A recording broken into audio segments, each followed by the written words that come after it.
कि वे चाहते हैं कि कश्मीर भारत का हिस्सा कभी ना रहे।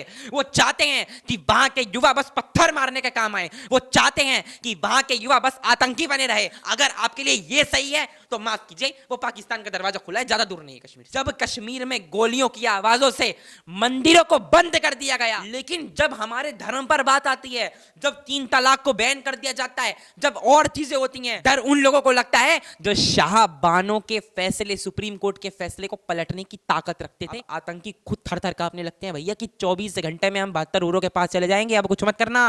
अब देश का गृह मंत्री अमित शाह है, उस बच्चे की शादी 50 साल के आदमी से कराते हैं।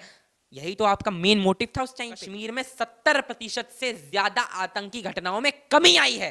तो मुझे बताइए कश्मीर किस तरीके से आतंकित हो रहा है। एक तरफ तो आपके नेताओं के यहाँ पे करोड़ों करोड़ रुपए निकाले जा रहे हैं, उसके बाद आपके आधे से ज्यादा नेता ये कह रहे हैं कि हम 370 को नहीं मानते हैं। यहाँ पर हमारी सरकार का विजन बिल्कुल स्पष्ट है और हो भी रहा है।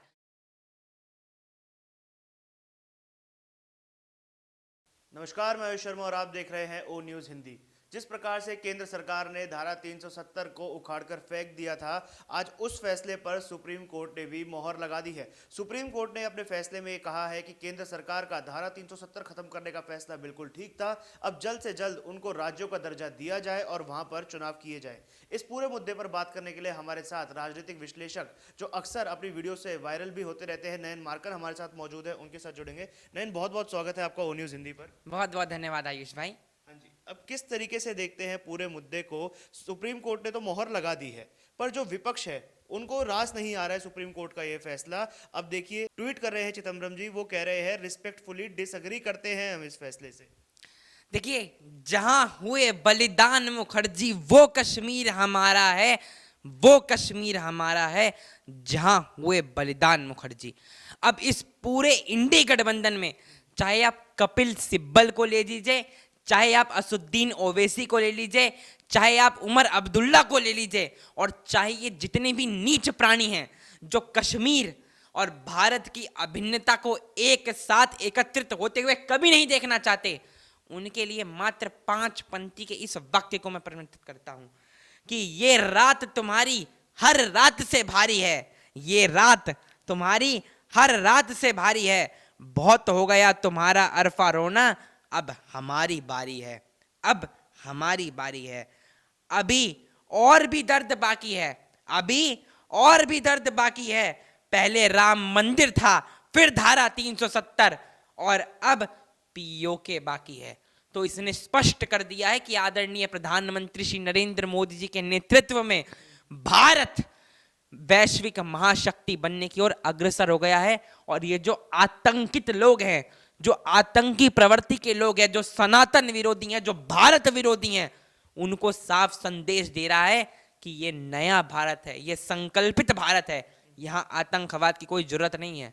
जैसे आपने अभी एक कविता पढ़ी, ऐसे कविता वाला मोड उमर अब्दुल्ला ने भी ऑन कर दिया है। वो भी कह रहे जो शाम है, ये शाम ढली है अभी, पर सूरज जरूर होगा। क्या इशारा कर रहे हैं कि 370 दोबारा लग जाएगी, जैसे महबूबा मुफ्ती कहती थी कि खून की नदियां बहेंगी? वो सही कह रहे हैं कि ये शाम ढली है, सूरज अवश्य होगा, सूरज होगा, सूरज उदय हो रहा है और अवश्य होगा। राम मंदिर हो गया है, धारा 370 हो गई है, अब क्या कहते हैं, मथुरा है, काशी है।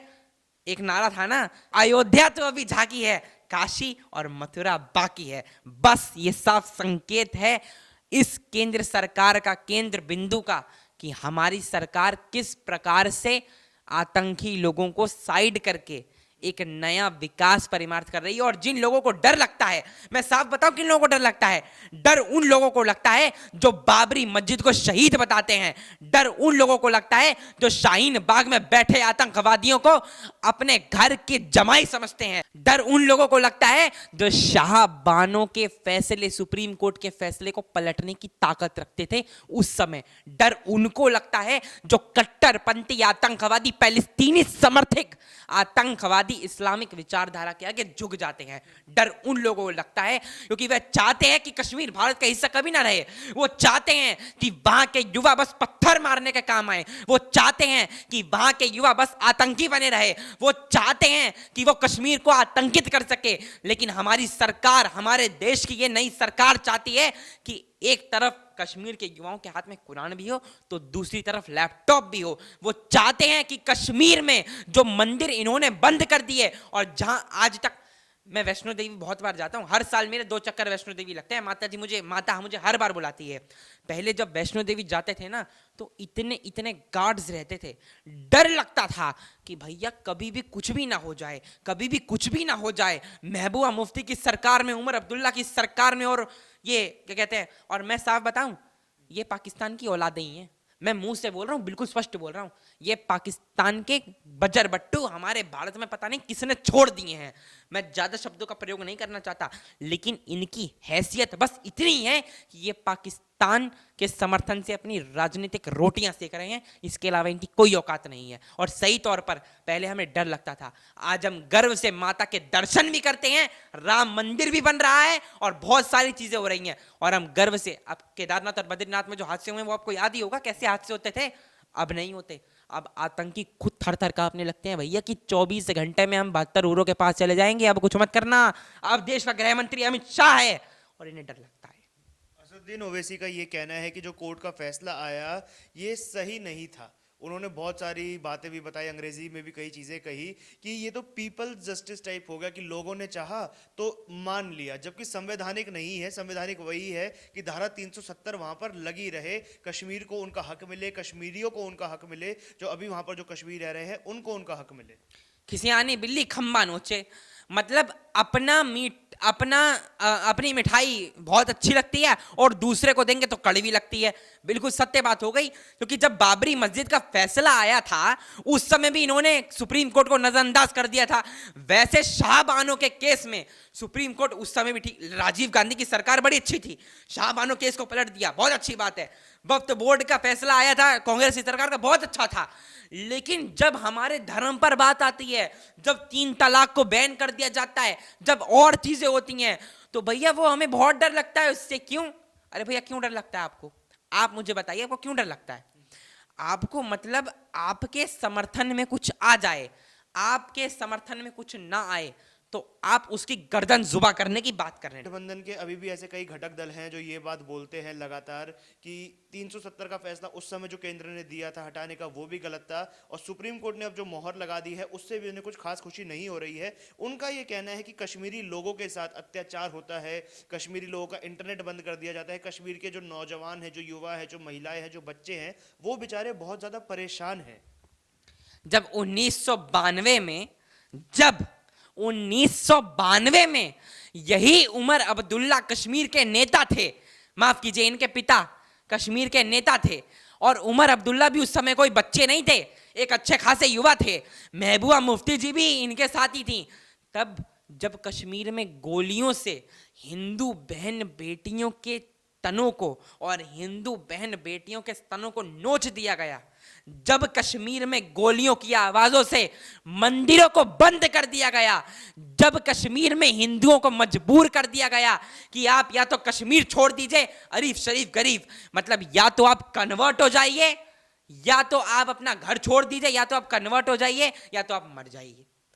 मतलब अब आपको पहले कश्मीरी हिंदुओं का वो दर्द याद नहीं आया जब एक 8 साल की बच्ची के आगे आप उसकी मां का पहले तो नोच नोच कर 17-19 दिनों तक रेप करते हैं, उसके बाद उसके बाप और मां को उसके सामने गोली मार देते हैं, फिर उस बच्ची को भी निशाना बनाते हैं, उस बच्ची की शादी 50 साल के आदमी से कराते हैं।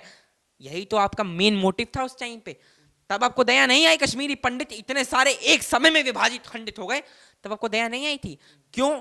तब आपको दया क्यों आएगी? क्योंकि अपना सबको अच्छा लगता है, जब अब दूसरों का सबको अच्छा लगता है, जब अपने पे आती है तो भयंकर हो जाता है। लेकिन यहाँ अपने पे कश्मीरी पंडितों वाला नहीं आया है, यहाँ पर हमारी सरकार का विजन बिल्कुल स्पष्ट है और हो भी रहा है। आप बताइए कश्मीर को, अब आप मुझे बताइए कश्मीर में आतंकी घटनाओं में, एनसीआरबी का डाटा बता रहा हूं, एनसीआरबी का, कश्मीर में 70% से ज्यादा आतंकी घटनाओं में कमी आई है। तो मुझे बताइए कश्मीर किस तरीके से आतंकित हो रहा है? क्या आप ऐसे कश्मीर को आतंकित नहीं देखते हैं। मतलब वहां बम धमाके होते रहे, बच्चे स्कूल ना जाए, बुरखे में पड़े रहें, एक कोने में पड़े रहें, बच्चियां 4-4 शादियां करें, बच्चे पैदा करें। अगर आपके लिए ये सही है तो माफ कीजिए, वो पाकिस्तान का दरवाजा खुला है, ज्यादा दूर नहीं है कश्मीर से। लेकिन भारत के अभिन्न अंग जम्मू कश्मीर में ये चीजें नहीं हो सकती, इसके लिए हमें माफ कीजिए। अभी भी कुछ ऐसे नेता हैं कश्मीर में जो ये लगातार ये बात बोलते हैं कि अगर अभी भी सरकार नहीं सुधरी और 370 को वापस नहीं लगाया गया तो वो दौर वापस आ जाए जब कश्मीर की नदियों में पानी की जगह खून बहाया जाएगा। ये बयान पुराने हो चुके हैं, अब किसी की इतनी औकात नहीं है, अब किसी पिल्ले की इतनी हैसियत नहीं है, और अब किसी नेता की इतनी औकात नहीं है। उनकी बात कर रहा हूं, इंडी गठबंधन। आप मुझे बताइए, राहुल गांधी जी कहते हैं हम भारत जोड़ेंगे। आप जैसा व्यक्ति कैसा भारत जोड़ने निकला है, जरा मुझे भी बताइए राहुल गांधी जी। एक तरफ तो आपके नेताओं के यहाँ पे करोड़ों करोड़ रुपए निकाले जा रहे हैं, उसके बाद आपके आधे से ज्यादा नेता ये कह रहे हैं कि हम 370 को नहीं मानते हैं, और एक और राहुल गांधी पर आए हैं। तो हमें यह भी याद आ जाए कि जब 5 अगस्त 2019 को अमित शाह जी द्वारा यह बिल लाया गया था, मतलब हटाने के लिए यह प्रोक्लेमेशन, तब लोकसभा में राहुल गांधी जी ने अपने सांसदों के साथ कौन से कलर के कपड़े पहने थे? ब्लैक कलर के। तो आपके पूरे गठबंधन की सोच ही राष्ट्र विरोधी है, तो आपके बाकी नेताओं की सोच तो ऐसे होगी ही। लेकिन जो इन्होंने ये बोला ना, आपके पिताजी बैठे हुए देश के गृह मंत्री, माफ कीजिए कठोर शब्द हैं, लेकिन देश की मर्यादा की बात आएगी ना तो भाषा की मर्यादा भी भूल सकते हैं। हम अच्छे ऐसे भारतीय हैं। आपके पिताजी देश के गृह मंत्री हैं, अगर हल्का सा भी तिनका भी उखड़ गया ना कश्मीर से, तो आपके क्या, आपके पूर्वजों को भी पूरा का पूरा भूगोल और ब्रह्मांड और ब्रह्मास्त्र सब याद दिला देंगे। राहुल गांधी गए थे भारत जोड़ो यात्रा के समय, कश्मीर में काफी बर्फ भी पड़ रही थी, आपने देखा होगा प्रियंका गांधी के साथ वो बर्फ में खेल भी अगर रहे वो थे। सच में मोहब्बत की दुकान स्थापित करना चाहते हैं तो आइए, स्वागत है, वरना ज्यादा दूर नहीं है श्रीनगर से लाहौर। कह रहे वो जब भारत जोड़ो यात्रा में गए थे उन्होंने बयान भी दिया था, कश्मीर से स्पीच दे रहे थे कि नफरत नहीं है वहाँ के लोगों में, और इतनी नफरत वो नहीं करते, ना कोई नफरत उन्होंने देखी। ये नफरत जो है ये भाजपा ने कश्मीर में फैला रखी है, जो आतंकवाद है ये भाजपा ने शायद कश्मीर में फैलाया हुआ है। देखिए, एक एग्जाम्पल लेते हैं। Let now talk on the past and on future, on present माफ कीजिए। अब हम पहले के और वर्तमान की स्थितियों मनोस्थितियों पर चर्चा करते हैं। पहले क्या होता था, जब उमर अब्दुल्ला जी मुख्यमंत्री थे और जब उनके पिताजी मुख्यमंत्री थे, जब महबूबा मुफ्ती जी मुख्यमंत्री थी, एक शासनिक व्यवस्था भी होती है। मैं बहुत आराम से बात कर रहा हूँ, एक शासनिक व्यवस्था भी होती है। उस समय युवाओं के पास कोई काम नहीं था। उस समय युवाओं के हाथ में बस पत्थर दे दिए जाते थे कि देश की सेना आएगी तो आप इन पर पत्थर मारिए। अब एक और बयान, ये किसने कहा था कि इंडियन आर्मी कश्मीरी गर्ल्स का डैश करती है? ये मेरा बयान है क्या? ये मेरा बयान है? ये किसका बयान था? तो आप समझ लीजिए इनकी मानसिक प्रवृत्ति क्या है। इन्होंने एक और बार खून की नदियां वाला बयान भी उमर अब्दुल्ला जी के पिताजी ने कहा था। तो देश भूला नहीं है। और अब की क्रोनोलॉजी को समझिए। अब वहां सिन्हा जी हमारे माननीय राज्यपाल उपराज्यपाल हैं। अब वहां एक पत्थर नहीं है। अब वहां 70% से कम टारगेट किलिंग्स भी 70% से कम हो गई हैं। अब वहां पर 70% से कम आतंकवादी घटनाएं हो गई हैं। वहां के युवा पढ़ना चाहते हैं, शिक्षित होना चाहते हैं। ये शैक्षणिक और प्रशासनिक व्यवस्थाएं होती हैं जिसे आप कश्मीर में मैनेज नहीं कर सकते, क्योंकि आपको फंड मिलता है, तभी तो कश्मीर से हिंदुओं का नरसंहार हुआ। चलिए, बहुत बहुत धन्यवाद नयन जी हमारे साथ जुड़ने के लिए। तो नयन मार्कर हमारे साथ मौजूद थे। राजनीतिक विषयों पर अक्सर नयन अपनी बात रखते रहते हैं। जिस प्रकार से धारा 370 हटने पर अब सुप्रीम कोर्ट ने अपनी मोहर लगा दी है, इस पूरे मुद्दे पर आप लोगों के क्या विचार है, ये आप हमें कमेंट बॉक्स के माध्यम से जरूर बताएं। वीडियो जर्नलिस्ट प्रसन्नजीत झा के साथ मैं आयुष शर्मा, ओ न्यूज़ हिंदी।